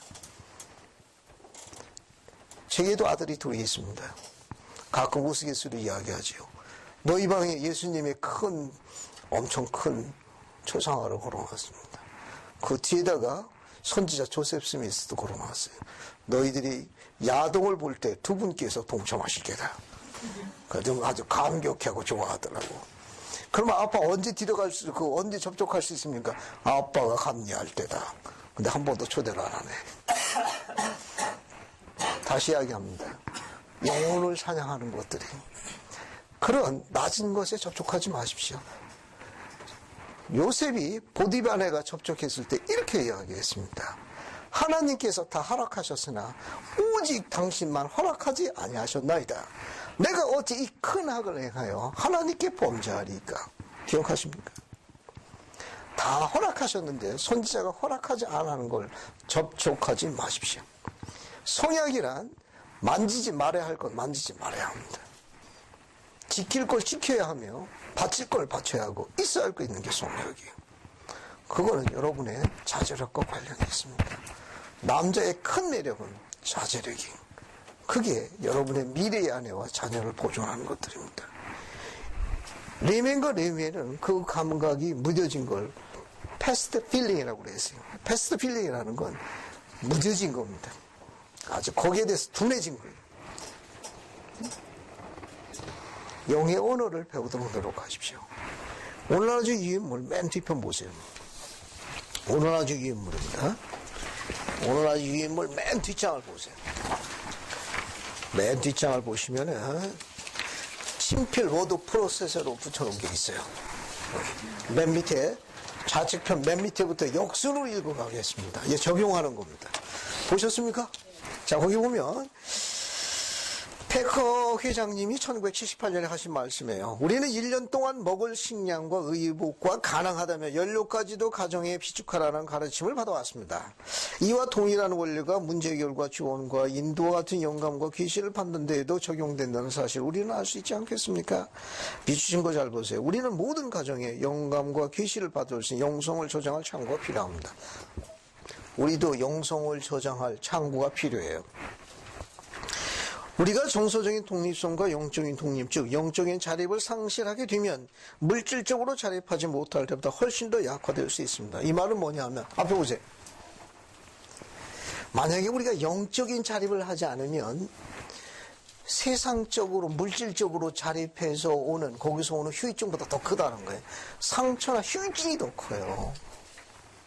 즉 여기서 이야기하는 게 뭐냐면은 우리가 자립해야 되는데 영적인 자립으로 성공하지 않을 경우에 세상적으로 자립할 때 오는 거기를 자립하지 못해서 오는 후유증보다도 영적인 자립에 실패할 때 오는 고충, 그 후유증과 고통이 훨씬 심각합니다. 제가 저를 보라고 하는 이유가 있어요. 세상적인 수입의 부족은 감당할 수 있습니다. 그건 서로 참고 견디면 되는데 영적인 파괴는 가족 전체를 붕괴합니다. 가족 전체를 아프게 해요. 그냥 수입이 적고 먹을 게 적으면 나누면 돼. 그냥 컵라면도 나눠서 되고 그냥 그건 그냥 음미만 해도 돼요. 하지만 영적인 파괴가 이루어지게 되면 가족 전체를 고통으로 몰아갑니다. 너무너무 아파.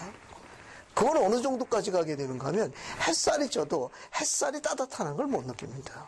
가을이 와서 그 농익은 날씨에 감이 아름답고 마신다는 걸 먹어도 맛있는 걸 몰라.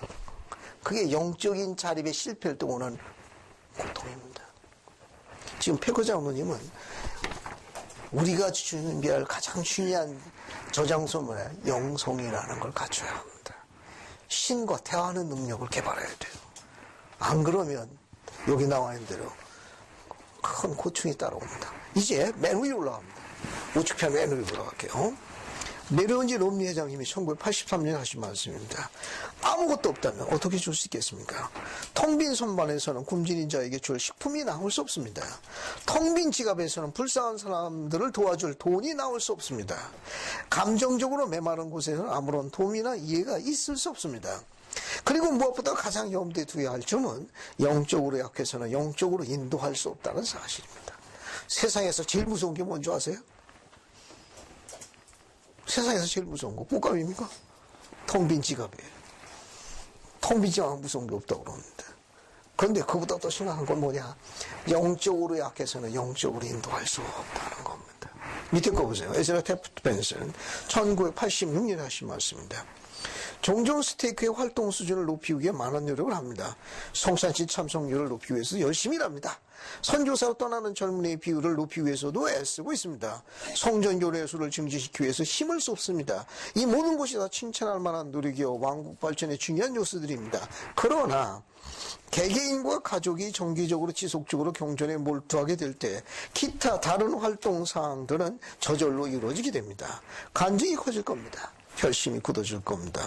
가족도 강화될 겁니다. 무엇보다도 개인적인 계시가 넘쳐 흐를 겁니다. 에즈라 테프트 벤슨. 잠깐 앞에 한 번 더 주목해 주십시오. 가정 안에서 제일 아름다운 듣기 좋은 소리가 뭔지 압니까? 내가 낳은 아들과 딸이 몰몬경 읽는 소리 듣는 거예요. 그것도 이른 아침에. 그것처럼 기쁜 게 없습니다. 한 어머니의 간증이에요. 중학교에 개종하는 한 아들이 아침에 일찍 불이 들어와가지고 문고리 틈으로 머나 봤더니 몰몬경을 읽고 있더랍니다. 근데 그 어머니 뒷말이 더 뉘앙스가 재밌어요. 저 그때 성신이 뭔지 알아요. 아들이 그렇게 보이더라고요. 여러분 그런 감동을 전해주면 안 됩니까? 아침에 일찍 일어나 스탠드블에서 몰몬경에 있는 겨우 중학생이에요. 아들이 그렇게 보이더라고요. 그 어머니는 그 아들을 따라 교회를 나오셨습니다. 똑같은 거예요. 그 밑에 거 보세요. 보이드케이 백회장님이 1983년에 하신 말씀입니다. 세월이 지남에 따라 이 경전도 우리 교회 표준 경전 이야기합니다. 주 예수 그리스도를 알고 그분의 뜻을 따르려고 하는 충실한 후기 성도의 다음 세대를 말하는 겁니다. 우리가 그냥 표준 경전은 뛰어난 다음 세대를 약속해 준다는 거예요. 옛 세대는 경전 없이도 살았지만 또 한 세대가 자라나고 있습니다. 세계 역사상 어느 세대에도 열리지 않았던 계시가 우리들의 자녀들에게 열릴 것입니다. 그들은 그들의 조상들이 성취할 수 있었던 것 이상으로 복음을 학문적으로 발전시킬 겁니다. 그들은 예수님이 그리스도라는 간증을 널리하고 또 그분을 옹호하고 지키는 방패로 자라나게 될 겁니다. 앞에 보세요. 오늘 이 음성을 듣고 우리 자녀들은 이 표준 경전을 하나님께서 그냥 주신 게 아닙니다. 여러분은 특별히 마련된 하나님께서 양육하신 독특한 세대들이에요. 일찍이 한국 땅에 이 표준 경전을 어릴 적부터 초대부터 배우는 세대가 결코 우리가 그만큼 익사이팅한 세대의 주역들입니다. 악이 이것을 두려워해가지고 우리 아들과 딸들을 사냥하는 거예요. 순종하십시오. 순종하는 말은 매일 말씀을 연구하세요. 이것이 생명이요 길이요 부활이니 나를 믿는 자는 죽어도 살게 하신 그분이 담긴 모든 권능을 이 안에 담겨져 있습니다. 여러분은 이 경전을 잘 알아야 합니다. 이 경전을 잘 알면 알수록 확장된 자라나는 다음 세대를 축복하실 거예요. 일찍이 한국 땅에 이런 세대가 없었습니다. 일찍이 제가 개종활동을 해도 이런 시기가 없었어요. 이렇게 18세에서부터 선교사들 연령층을 집중적으로 가르치는 시기가 없었습니다. 여러분은 특별한 시대에 태어나신 분들입니다. 표준경전의 가르침을 잘 이해하십시오. 잘 배우십시오. 그리고 여러분 영적인 선반에 착착착착 채우십시오. 그리고 여러분의 자녀들이 이것을 배를 넘기시는 신앙의 유산으로 남겨줘야 합니다. 그렇게 택함받은 분들이에요. 이제 여러분들은 약속된 땅으로 가는 신앙의 배, 하나님 중심의 배를 만들어 요청받았습니다. 이제 그 특별한 배를 하나님이 보여준 방법대로 지을 수 있기를 예수 그리스도로 간구합니다. 아멘.